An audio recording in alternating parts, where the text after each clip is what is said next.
చేసేది గర్జలు, నేను చేసేది చపాతి. చపాతి చేసిన తర్వాత ఇది ఇట్లా చపాతి చేసినాక ఇది మీకు ఇస్తే దాని నీళ్ళలో ఉడకపొడి పోసి ఉడకపొడి పోస్తే ఇట్లా అవుతుంది అని అంటారు టీవీలల్లా. ఇట్లా కరివేపాకు కలపాలి, ఉల్లిగడ్డ కొయ్యాలి, కరవాలి, కరిసిన తర్వాత ఇది వేయాలి అని అంటారు. చూసినావా కర్రీల గురించి? నేను ఆ ముందు చెప్తానా? ఇప్పుడు ఏమొచ్చాడో చెప్పు. గజ్జలు చేయాలి, దాంట్లో ఏమేమి కలపాలి, ఏం చేయాలి పోస్తే ఇట్లా అవుతుంది అని అంటారు టీవీలల్లా. ఇట్లా కరివేపాకు కలపాలి, ఉల్లిగడ్డ కొయ్యాలి, కరవాలి, కరిసిన తర్వాత ఇది వేయాలి అని అంటారు. చూసినావా కర్రీల గురించి? నేను ఆ ముందు చెప్తానా? ఇప్పుడు ఏమొచ్చాడో చెప్పు. గజ్జలు చేయాలి, దాంట్లో ఏమేమి కలపాలి, ఏం చేయాలి అది.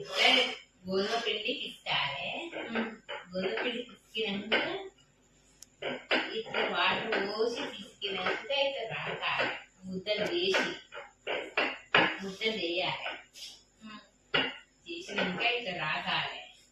దీంట్లో ఏమేమి పల్లీలు, ఆ చక్కెర ఐటమ్స్ ఐటమ్స్ చెప్పాలా? ఐటమ్స్ పల్లీలు ఏంపాలి, నమ్మకంగా చెప్పు.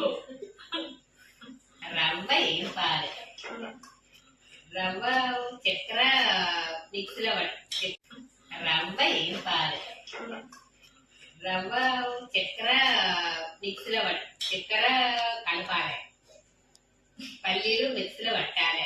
మిక్సీలో పట్టిన తర్వాత దాంట్లో కుడికలు వేయాలి కదా. కుడుకలు చిన్నగా తరిమి మిక్సీలో గ్రైండర్లో బట్టి గ్రైండర్లో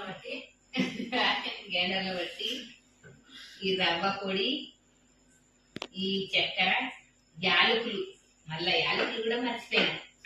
యాలకులు అన్ని మిక్సీ పట్టాలి, మిక్సీలో పట్టాలి, అన్ని ఒకటొకటి కలిపేయాలి. మళ్ళీ అన్ని అట్లా తీసి మిక్సీ వేయాలి. చేసిన తర్వాత ఈ గోధుమ పిండి చపాతీలు రాకాలి, రాకాలంటే పొడి ఈ చపాతీలలో వేయచ్చు. ఇప్పుడు వచ్చింది. ఇట్లా జూమ్ చేయరా, ఇట్లా కొంచెం ముందుకు వచ్చి మంచిగా తీసింది అక్క.